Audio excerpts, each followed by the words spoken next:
This is the fourth quarter update for both the Amplify CWP Enhanced Dividend Income ETF, symbol DIVO, and the Amplify International Enhanced Dividend Income ETF, symbol IDVO.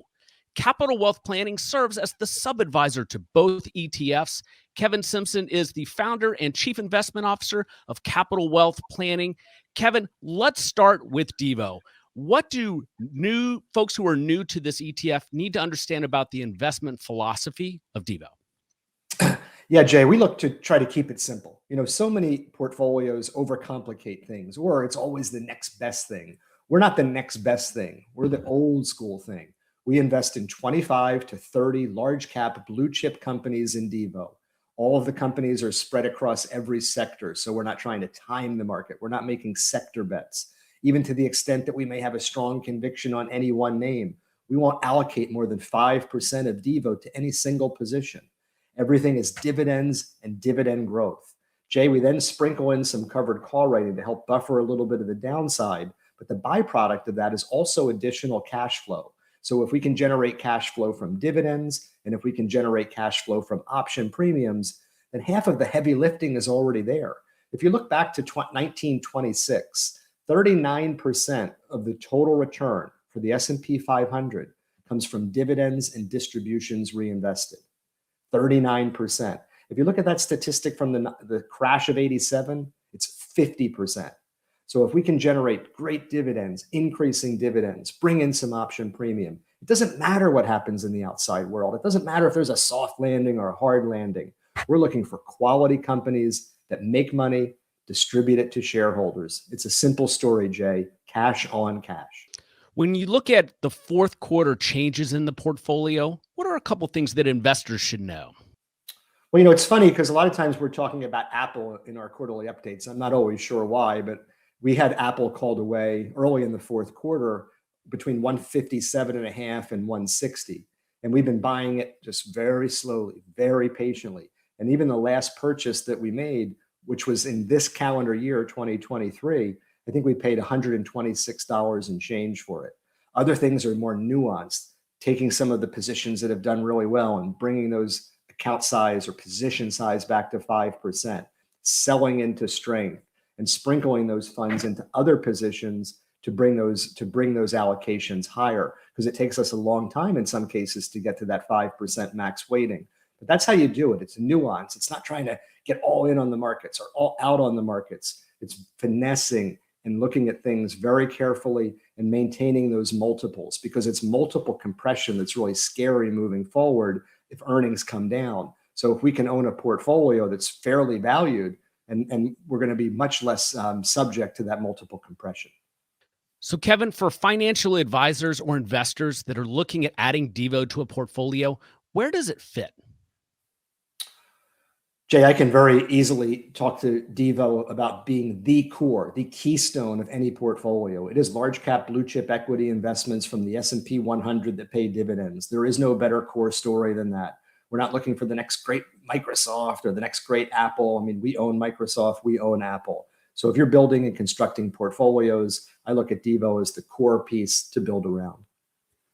So we're recording this in January of 2023. What is your outlook for the equity markets for the rest of the year, Kevin? I think 2023 will be an extension of 2022. I really don't see anything changing. The good news is we're much closer to the end of the Fed's tightening cycle.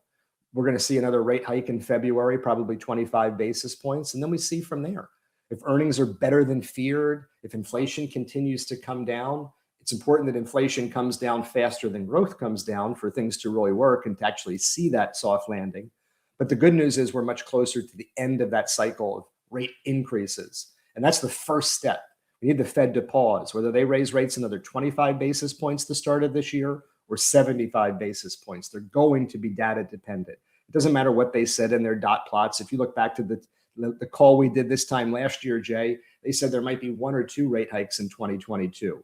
Well, they ended 2022 with a 10-year treasury of around 4.6. So I think we take that with a grain of salt. So they're going to be data dependent, just like they were last year. If CPI comes down, core CPI, if the inflation across the spectrum comes down, which also includes the service sector, if the labor market is more balanced, then things can be really good. But I tend to be a little bit more cautious and concerned about probably the next 6 to 9 months. But there will come a point in time after the pause, if they push this economy too far and it goes into a recession, where you get a pivot, where they have to be accommodative to help stimulate this market that they put into a recession. And at that point, boy, stocks can go a heck of a lot higher. So a little bit more of the same for the outset, and rosier pictures and more sunshine ahead. Well, investors and financial advisors, you can learn more about DIVO by visiting DIVOetf.com. Kevin, let's pivot and talk about the new Amplify International Enhanced Dividend Income ETF. And I'm going to bring in Tim Seymour, who serves as a portfolio and research consultant to Capital Wealth Planning on the IDVO strategy. Welcome, Tim. Great to be here, Jay.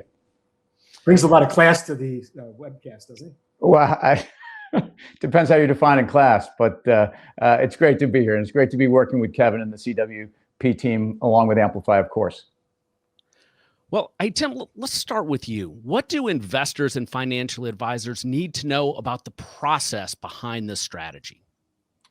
Well, first of all, international relative to investment allocations over the last couple of years, I think part of the cornerstone of this strategy is to be thinking internationally and thinking about the diversification that comes with that. And a world where over the last 18 months, the dollar through October of 22 appreciated almost 30%.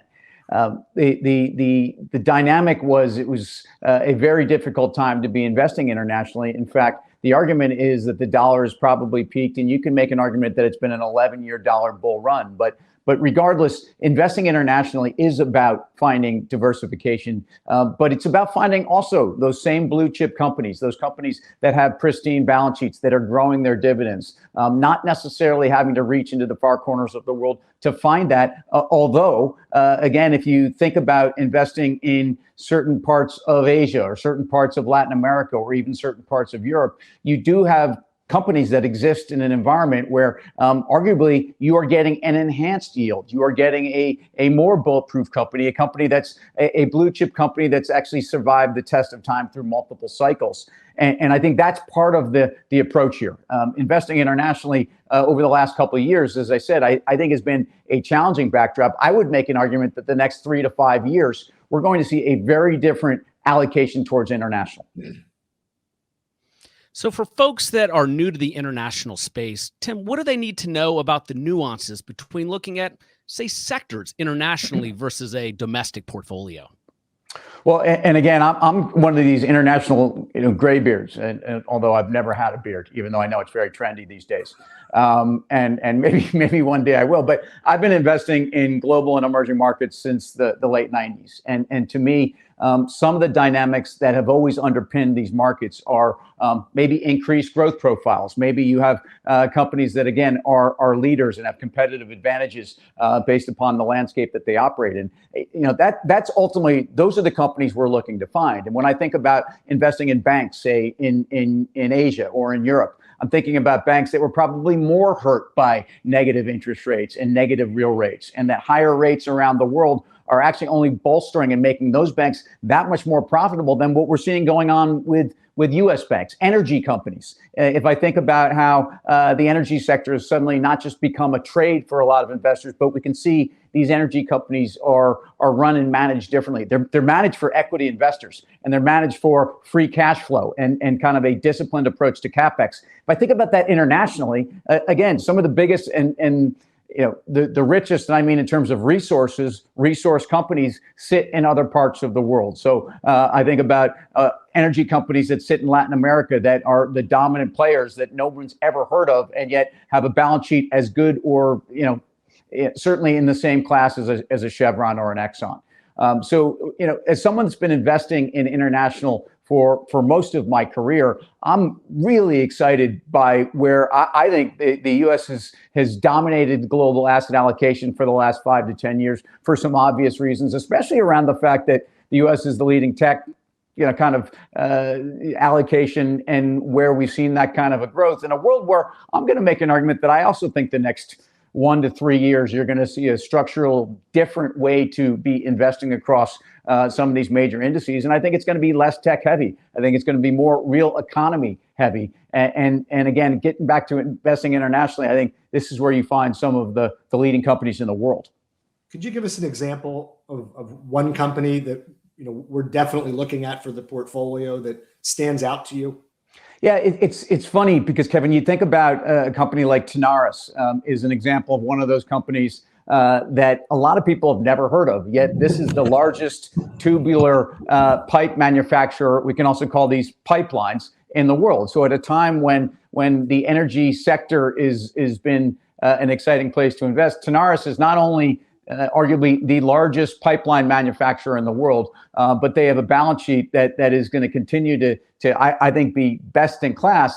They will be generating, they'll probably have $4 billion in cash on the balance sheet by the end of 23. They'll probably have closer to $6 billion by the end of 24. And they're increasing their dividend in an environment where they're not necessarily reaching out the risk curve in terms of growing CapEx. In fact, I would say arguably they've been as disciplined as any company in the space. But again, this is an Argentine company that the strategy can invest in because they have an ADR and it trades here and it's a very big liquid company. This is the kind of a company growing its dividend, sitting in a sector that's a very attractive and a diversified part of a larger portfolio, I think is exactly the kind of exposure investors could be looking at in a strategy like this.